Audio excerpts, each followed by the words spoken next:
कभी यह न कहिए कि मेरे पास समय नहीं है, क्योंकि आलसी इंसान के पास समय की कमी होती है और जो कामयाब होते हैं उनके पास भी उतना ही समय होता है और उसी समय में वे कामयाब हो जाते हैं।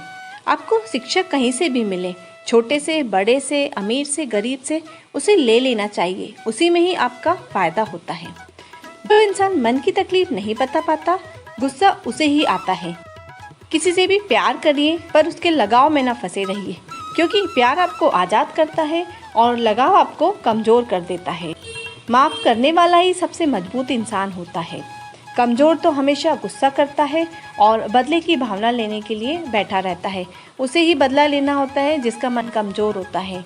और शक्तिवान, बलवान, मन से शक्तिशाली इंसान तो माफ़ करके आगे बढ़ने में ही अपनी भलाई समझता है।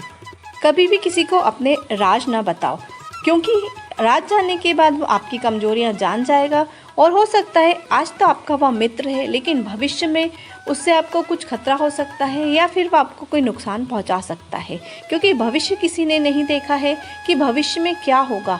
हम सिर्फ वर्तमान जानते हैं, तो हमें वर्तमान में ही सावधान रहना चाहिए कि जहाँ तक हो सके आप अपने मन की बात, अपने राज किसी से न कहें। खुद पर भरोसा रखें, स्वयं की प्रतिभा को बढ़ाएं, अपना समय दूसरों से प्रतिस्पर्धा में व्यर्थ न गवाएं। वक्त तो रेत की तरह होता है जो मुट्ठी से फिसलता ही है।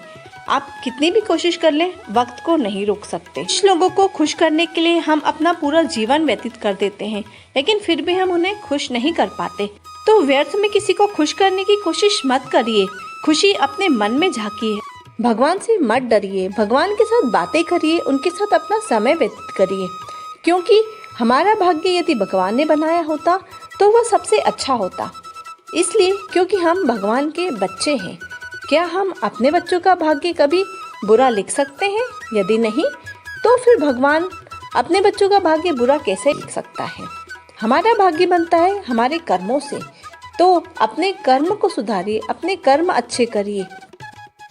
आपसे यदि कोई कुछ मांगता है तो आप उसे दे दीजिए, क्योंकि ईश्वर ने आपको देने लायक बनाया है, मांगने लायक नहीं। आप समर्थ हैं तभी तो आपसे कोई मांग रहा है, तो उसे दे दीजिए और प्रसन्न होइए, क्योंकि देने में जो सुख है वो लेने में नहीं है।